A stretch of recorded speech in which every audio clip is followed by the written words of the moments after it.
كنت مفكر إنه برشلونة راح يخسر المباراة. انيستا كان معه الكرة وتعرقل من رودري والحكم ما رد.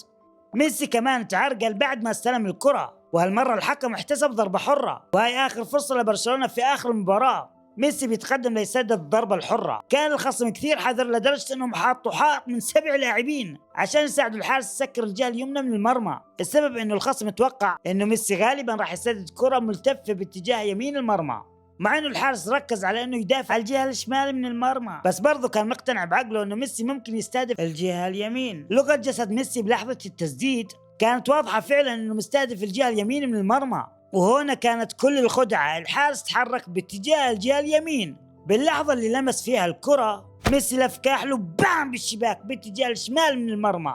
الحارس انخدع بلغه جسد ميسي، وما كان قدامه غير يتفرج على الكره وهي داخله بزاويه المرمى. هذا هو ملك كرة القدم ميسي، اللي شاف الفرصة باللحظات الأخيرة وعدل النتيجة.